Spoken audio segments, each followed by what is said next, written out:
Hello everyone. I hope you're all having a blessed day.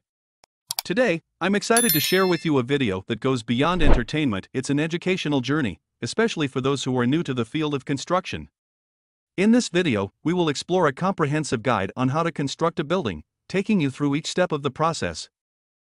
For those who are new to my channel, I encourage you to check out my previous videos covering a range of topics, from piles installation and slope protection to mat footing. The content is designed to provide valuable insights into various aspects of construction.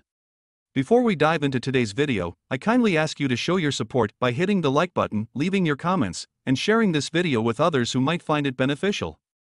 If you haven't already subscribed to my channel, please consider doing so and don't forget to ring the notification bell. This way, you'll stay informed about all the upcoming videos in this series. Thank you so much for being a part of this community, and I hope you enjoy watching and learning from today's content. Let's get started.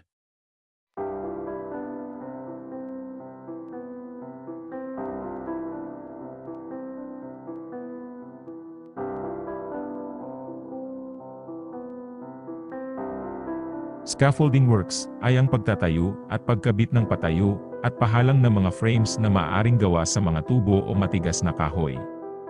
Ang scaffolding na ito ay isang pansamantalang istruktura na ginagamit upang magbigay ng suporta para sa pagkabit ng mga porma para sa mga poste, biga, at slab. Ginagamit din ito bilang pansamantalang daan para sa mga manggagawa.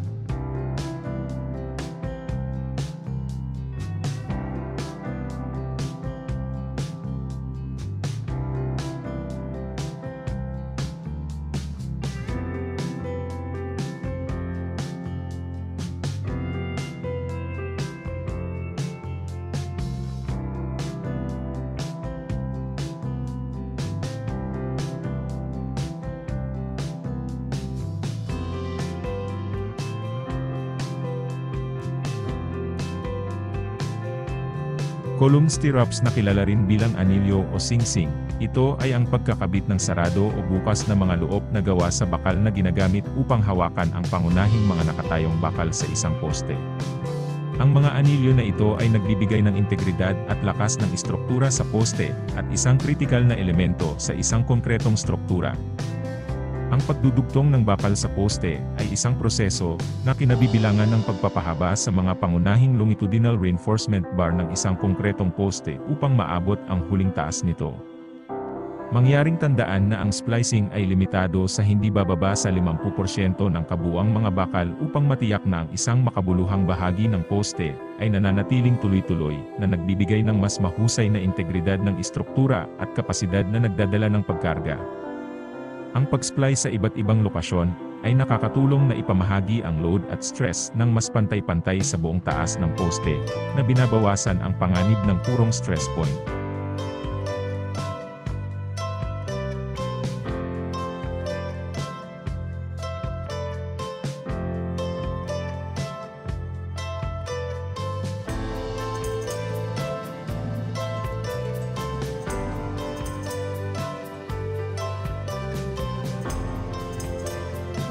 Ang mga porma ng poste ay isang mahalagang bahagi ng konkretong konstruksyon, na tinitiyak na ang konkreto ay ibinubuhos sa nais na hugis at istruktura. Ang wastong pagkabit ng porma ng poste ay kritikal sa kalidad at integridad ng istruktura ng poste. Ang pagtiyak na ang mga porma ay lebelado at nasa hulog ay isang pangunahing hakbang sa proseso ng pagtatayo upang makamit ang ninanais na resulta.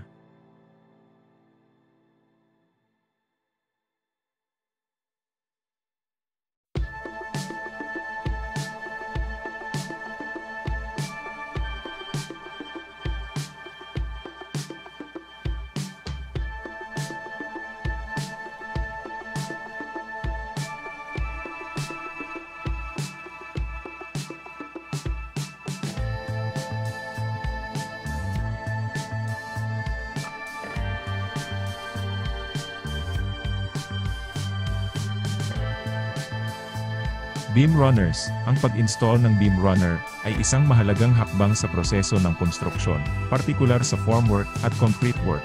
Ang beam runner ay pahalang na suporta na gawa sa mga materyales tulad ng GI pipes o matigas na kahoy, at nagsisilbi silang pundasyon para sa pagkakabit ng mga pang-ilalim na porma ng biga.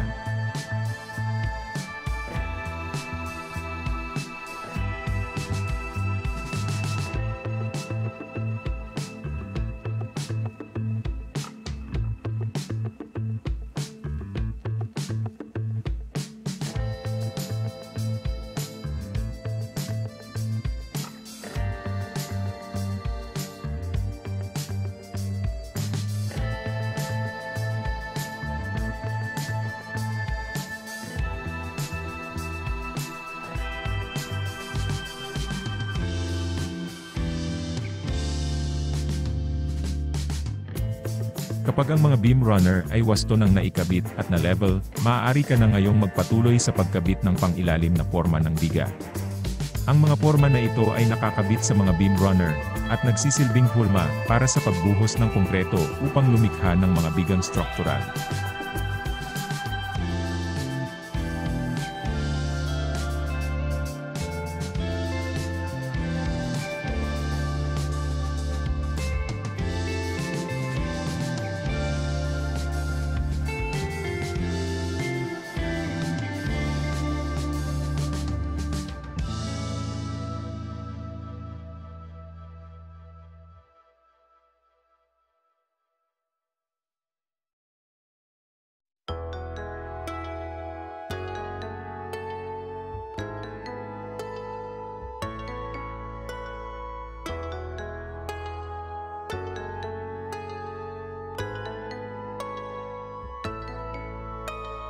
Beam reinforcing bars, ang pagkabit ng bakal na pangbiga ay kinabibilangan ng pagtatakda at pagkabit ng bakal para sa konkretong biga sa isang proyektong pangkonstruksyon.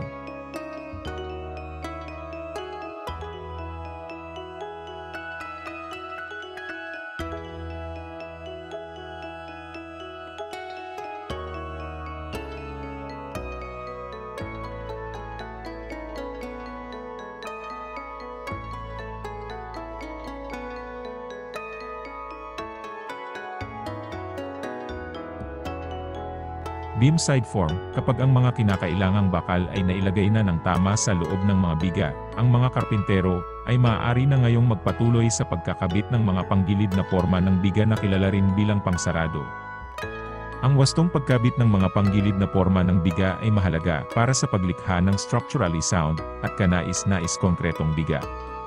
Tinitiyak nito na ang konkreto ay matutuyo sa nais na hugis at sukat, na kritikal para sa pangkalahatang integridad ng proyektong pangkonstruksyon.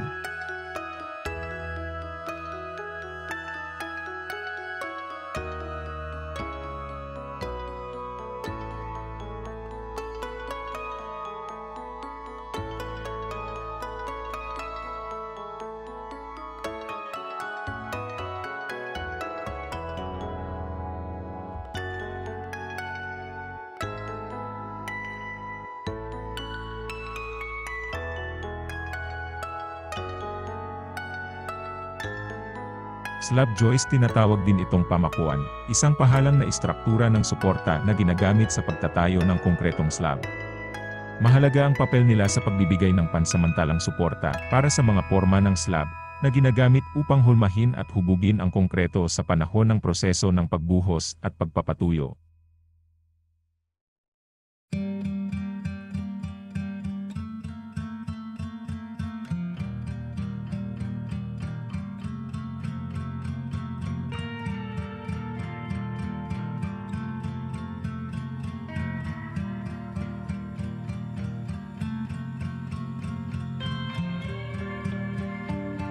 Pagkasa ng pormang pang-slab, kapag ang mga pamakuan ay naikabit na ng tama at lebelado, magpatuloy na sa pagkabit ng mga pang-slab na porma.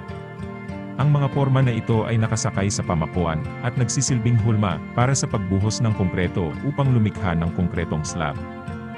Tiyakin na ang mga pormang pang-slab ay sapat na suportado at ang konkretong slab ay nagpapanatili ng nais na kapal at hugis.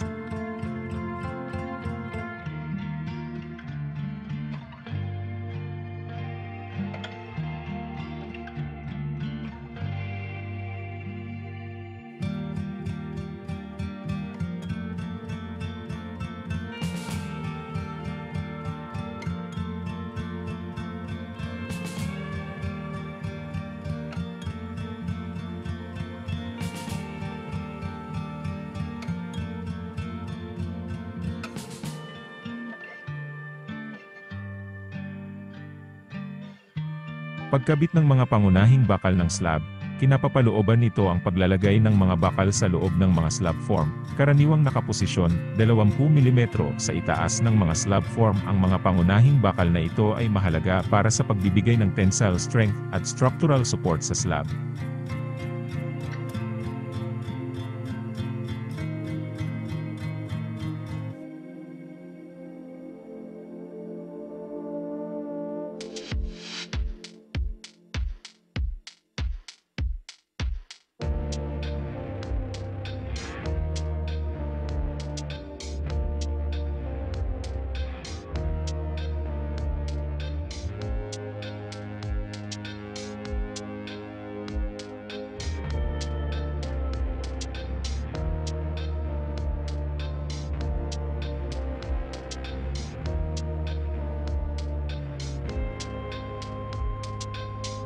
Ang pagkabit ng mga karagdagang bakal ng slab, na kilala rin bilang mga distribution bar o top bar, ay mga karagdagang bakal na nakakabit sa itaas ng mga pangunahing bakal ng isang concrete slab. Ang mga karagdagang bakal na ito ay karaniwang inilalagay na mas malapit sa suporta o malapit sa mga dulo ng slab na karaniwang nasa isa sangkapat o isa-katlo ng span mula sa suporta. Ang pangunahing layunin ng paglalagay ng mga dagdag na bakal na ito ay upang magbigay ng karagdagang tibay o lakas, tumulong sa pagkontrol ng pagbitak, at pagbabahagi ng mga bigat ng mas epektibo sa loob ng slab.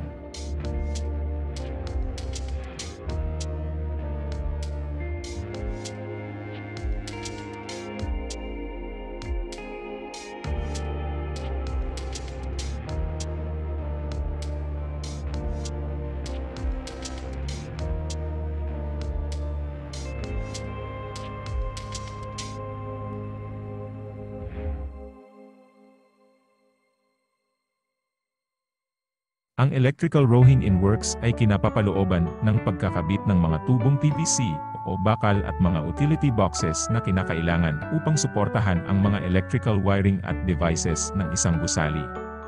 Itinatakda nito ang pundasyon para sa huling mga koneksyon sa kuryente at ang pagkakabitan ng mga saksakan, switches, mga ilaw at kagamitan. Ang wastong pagpaplano at pagsasagawa ng electrical rowing in works ay mahalaga upang matiyak na gumagana ang electrical system ayon sa nilalayon at sumunod sa regulasyon sa kaligtasan.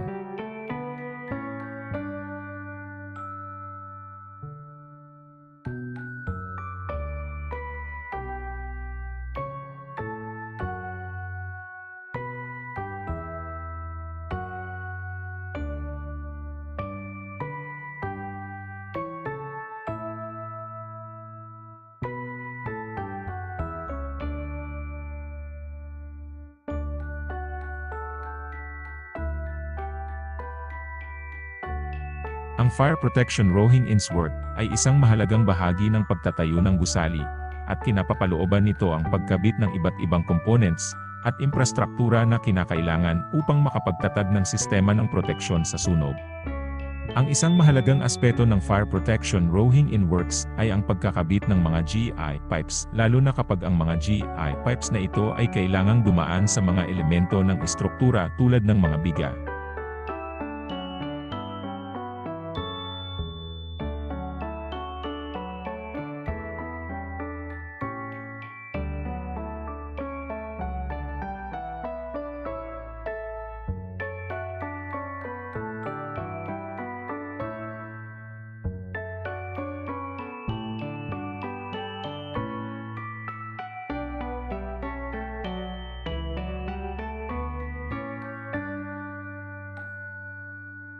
Plumbing rowing in work, kinapapalooban nito ang pagkakabit ng iba't ibang bahagi ng plumbing at infrastruktura sa mga unang yugto ng pagtatayo ng gusali.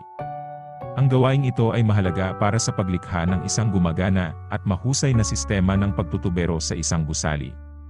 Ang pagkakabit ng PVC stub-out o mga sleeves na nakabaon sa konkreto ay isang pangkaraniwang aspeto ng plumbing rowing in works.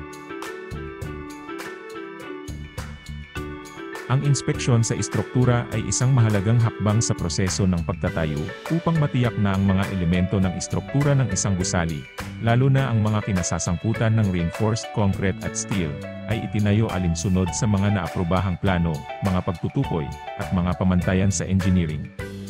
Ang inspeksyon na ito ay karaniwang isinasagawa ng isang lisensyadong structural engineer.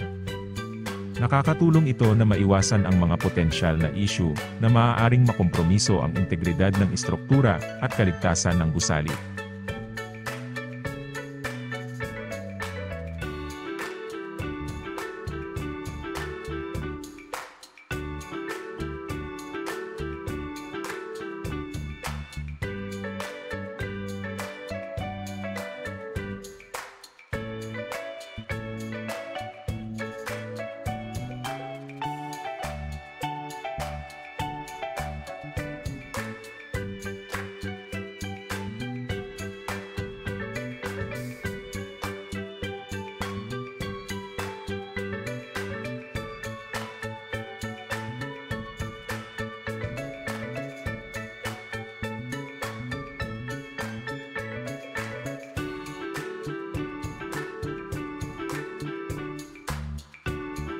Electrical inspection ay isang kritikal na bahagi ng proseso ng konstruksyon upang matiyak na ang lahat ng mga dekuryenteng bahagi ay naka-install ng tama, ligtas, at nakasunod sa mga electrical code at regulasyon. Sinusuri ng inspektor ang pagkakalagay at siguradong pagkakabit ng mga electrical conduit na nagpoprotekta at nagruruta ng mga pangkuryente na kabel. Pinatutunayan nila na ang mga conduit ay naaangkop ang laki para sa mga wire na nilalaman nito at ang mga ito ay ligtas na nakakabit sa istruktura. Titiyakin ng inspektor na ang mga electrical boxes ay maayos na nakaposisyon at ligtas na nakakabit. Sinusuri din nila kung sapat ang suporta, wastong pagkakahanay, at pagsunod sa mga kinakailangan espasyo ng mga boxes.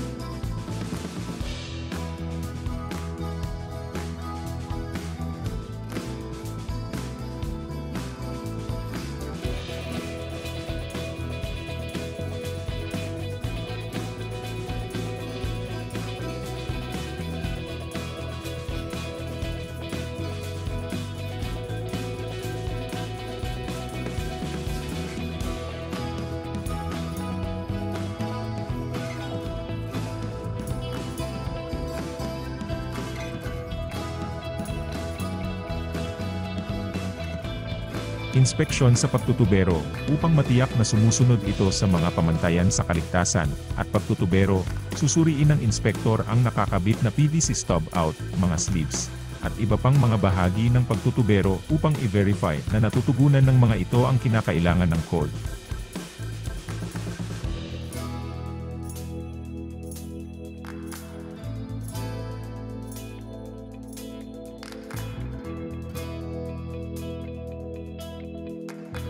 Inspeksyon sa proteksyon sa sunog, upang matiyak na sumusunod ito sa mga code at regulasyon sa kaligtasan, susuriin ng inspektor ang pag-install, penetration sealing at integridad ng system para ma-verify na natutugunan ng mga ito ang kinakailangang pamantayan.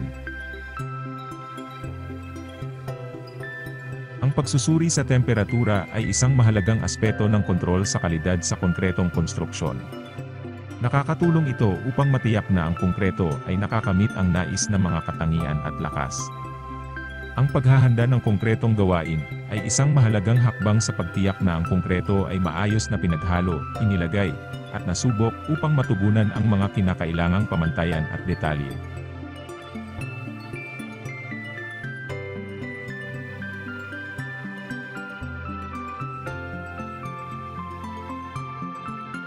Slump flow test, isang karaniwang pagsubok para sa pagtatasan ng workability at flowability ng konkreto kabilang ang self-consolidating concrete.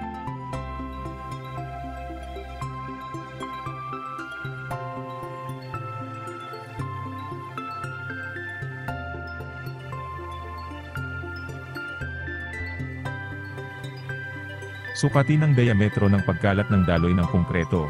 Siguraduhing nasa loob ng tinukoy na hanay na hindi bababa sa 40 cm at hindi hihigit sa 70 cm. Ang diametro na ito ay ang slump flow. Upang masuri ang pagbuo ng konkreto, ang mga sample ay kinokolekta para sa compression testing. Ang mga nakolektang sample ay sinusuri para sa compressive strength sa mga tinukoy na edad na karaniwang 7 araw, 14 na araw, at 28 araw.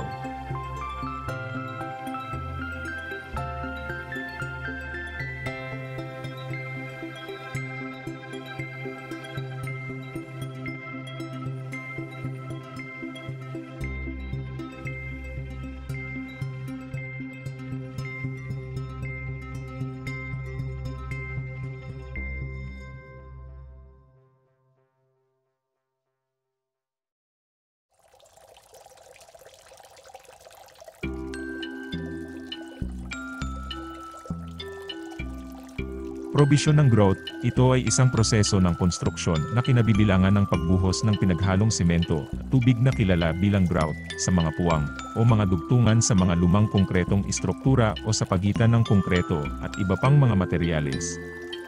Ang pangunahing layunin ng grouting ay punan ang mga void, magbigay ng suporta sa istruktura, pagbutihin ang dugtungan sa pagitan ng bago at lumang konkreto at iselyo ang dugtungan o bitak.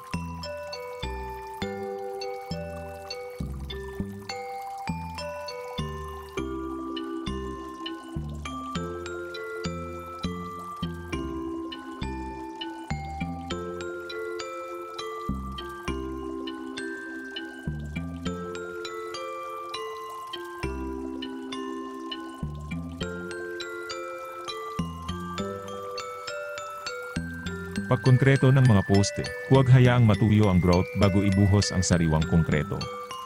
Ang mga sariwang konkreto ay pinakamainam sa grout na hindi pa natutuyo.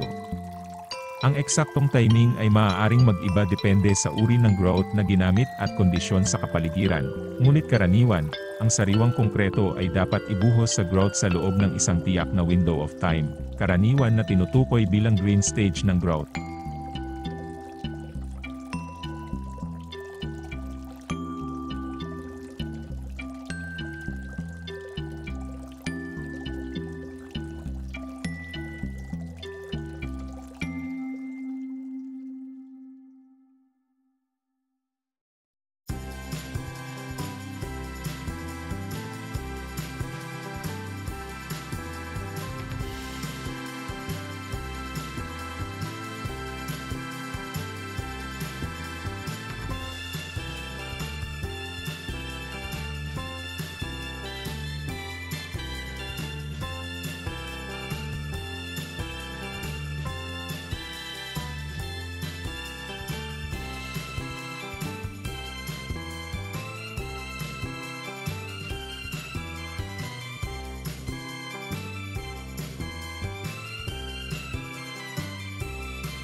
Pagkonkreto ng mga biga at slab, ang pagbuhos ng konkreto sa mga biga at slab kaagad-agad pagkatapos ng mga poste, ay nakakatulong na lumikha ng isang matibay na buklod at nasisiguro ang pagpapatuloy sa mga elementong istruktura.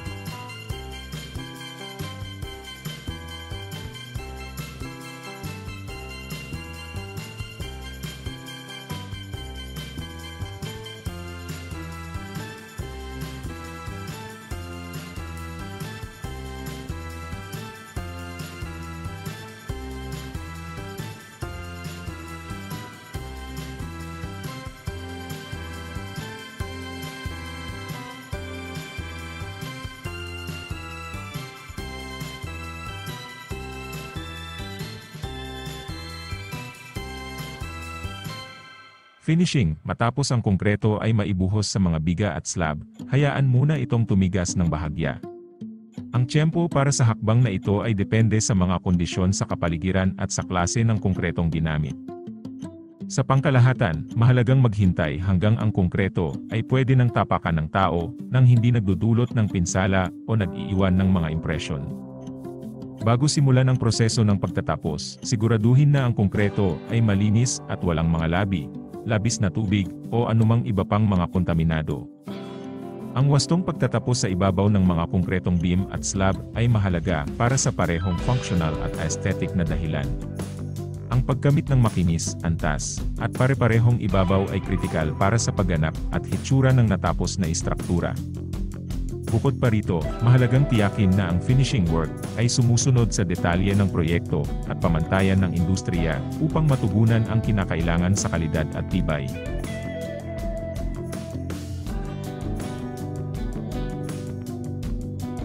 Pagkatapos ng finishing, napakahalaga na agad na simulan ang proseso ng curing. Kasama sa curing ang pagpapanatiling basa sa ibabaw ng konkreto upang maiwasan ang mabilis na pagsingaw at matiyak ang wastong hydration na nakakatulong sa lakas at tibay ng konkreto.